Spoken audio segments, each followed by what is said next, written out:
বন্ধুরা, তোমরা সবাই কেমন আছো? আশা করি তোমরা সবাই ভালোই আছো।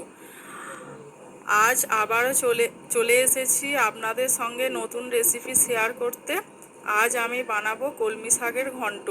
প্রথমে আমি শাকগুলো ছোট করে কেটে নিলাম, তারপর ছোট ছোট করে আলুগুলো কেটে নিলাম, তারপর বেগুনগুলো ছোট ছোট করে কেটে নিলাম। কলমি শাকের ঘন্ট বানাতে যে যে উপকরণ লাগছে: নুন, চিনি, ধনে গুঁড়ো, জিরে গুঁড়ো, হলুদ গুঁড়ো,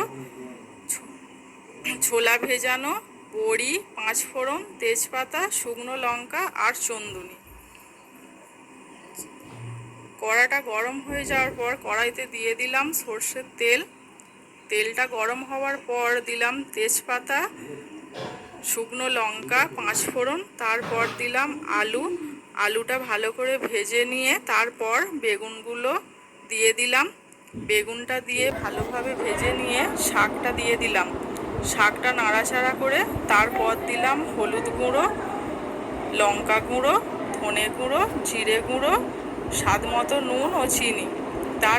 তারপর দিয়ে দিলাম ভেজানো ছোলা। নাড়াচাড়া করে জল দিয়ে দিলাম। দেওয়ার পর ঢাকা দিলাম।